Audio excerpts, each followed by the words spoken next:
Fala aí, pessoal, tudo bem? Professor Hamilton aqui, canal Geometria Raiz.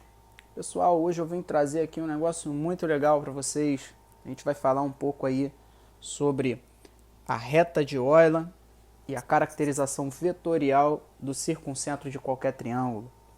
Vamos dar uma olhadinha aqui, ó, nesse triângulo ABC, tá? Tem, ó, ABC, ele tem uma altura AH1 e outra altura BH2.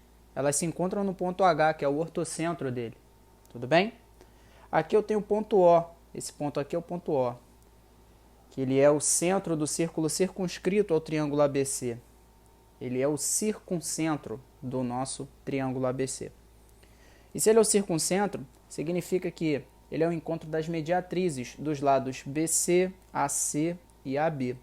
Então eu tracei um segmento de reta aqui, ó, que é perpendicular ao lado BC, ou seja, um segmento de reta que está sobre a mediatriz de BC. Encosta aqui, ó, nesse ponto M, que é o ponto médio do lado BC. Eu fiz a mesma coisa aqui também, ó, de O até o ponto N, que é o ponto médio do lado AC. Tranquilo? Legal. Então, como esse ponto M e esse ponto N são médios dos lados BC e AC, a união entre eles determina um segmento de reta que é conhecido como base média, é o MN. Ele é a base média do triângulo ABC, tá? Em relação ao lado AB.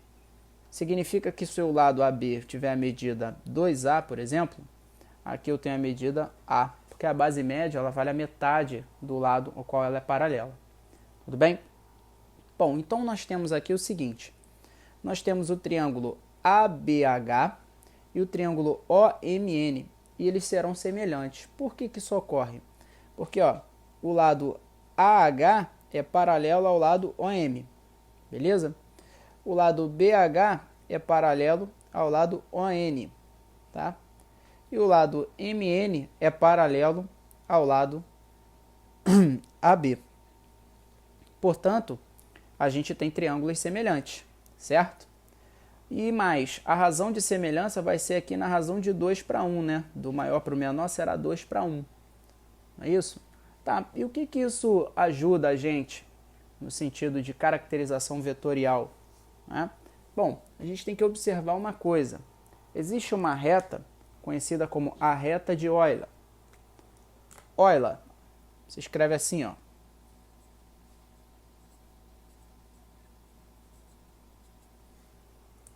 Tá bom?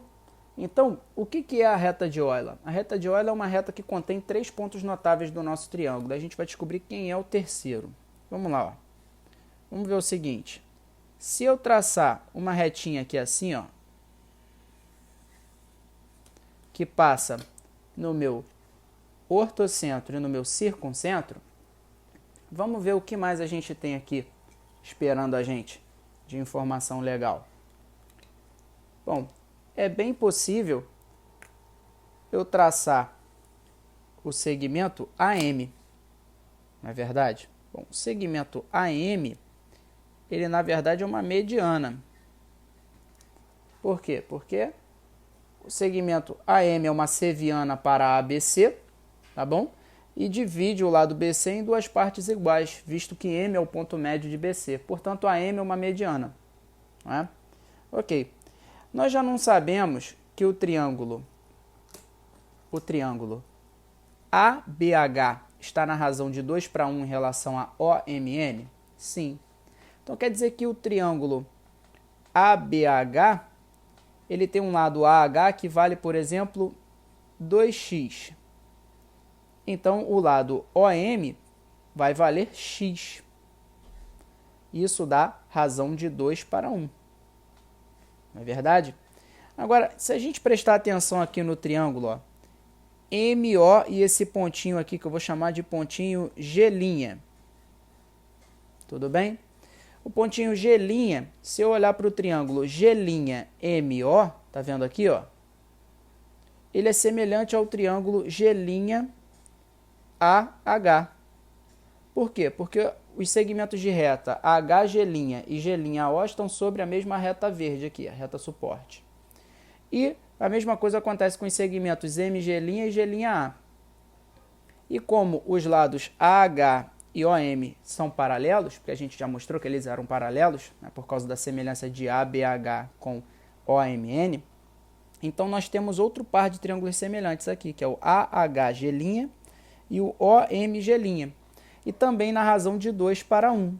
Os lados paralelos aqui, ó, estão na razão de 2 para 1. O que significa que de A até G' eu tenho 2 vezes uma constante, e de G' até M eu tenho uma vez essa constante. Bom, o único ponto de uma mediana que divide essa mediana na razão de 2 para 1 é o baricentro. Significa que G' é o baricentro do nosso triângulo, aquele mesmo G que a gente está acostumado a chamar, tá? Então, eu admiti aqui que G' fosse um ponto diferente, só para a gente não sair afirmando que era o baricentro, e agora a gente mostrou que G é o baricentro. Perfeito? E qual é a novidade para a gente aqui? Bom, então significa que existe uma reta que contém o ortocentro, o baricentro e o circuncentro de um triângulo. Essa reta é chamada de reta de Euler. Tudo bem? Reta de Euler. Legal. E para que ela serve? Bom, ela serve para diversas coisas. Hoje a gente vai usar essa reta para ajudar a gente numa outra missão. Dá uma olhadinha. A gente tem aqui o ortocentro, o baricentro e o circuncentro. Bom, a gente já viu que os triângulos aqui eles são semelhantes na razão de 2 para 1. Significa que HG, ou HG', ele vale 2 vezes o tamanho GO. Certo? Bom, a gente consegue agora fazer, né, a caracterização vetorial do nosso circuncentro através dessa ferramenta. Como a gente vai fazer isso? Bom, é simples, ó. Eu vou colocar aqui o baricentro vetorial é igual ao ortocentro vetorial vezes y, mais o circuncentro vetorial vezes 2y, dividido por 2y mais y. Se eu dividir todo mundo por y, vai ficar h vetorial mais o vetorial que multiplica 2 sobre 3. Né?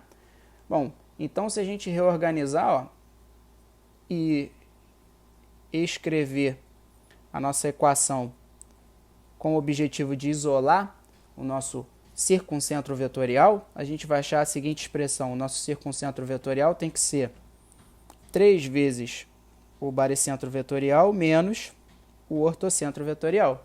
A conclusão é o seguinte: quem é o nosso baricentro vetorial? Ele é a soma das coordenadas vetoriais, né, dos nossos vértices.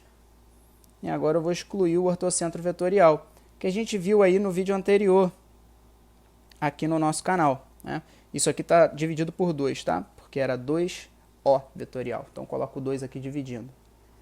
Então, a gente já sabe uma outra forma, né, de calcular agora onde está vetorialmente o nosso circuncentro vetorial. Perfeito? A gente só precisa saber essas informações aqui, ó, as coordenadas vetoriais e o nosso ortocentro vetorial, que dá para calcular usando as tangentes dos ângulos. Né? Então, é mais uma caracterização vetorial importante para a gente aí. Então, se você quiser saber qual é a distância de um circuncentro a um incentro, de um circuncentro a um ortocentro, é simples. Você coloca essas fórmulas, você vai descobrir onde cada ponto está, depois aplica a distância de ponto a ponto. Né? A distância de ponto a ponto é o módulo de um vetor associado àquele ponto. Né? Isso aí foi explicado no primeiro vídeo aqui do nosso canal. Tá? Então é isso. Eu espero que você tenha absorvido alguma coisa. Eu espero que você tenha gostado. E se você gostou, por favor, se inscreve aqui no canal. Divulga essa informação aí nos seus grupos de WhatsApp, tá? Nas suas mídias sociais, para que a gente consiga atingir cada vez mais e mais gente com conteúdo aí diferenciado. Eu aguardo você no próximo vídeo. Até lá!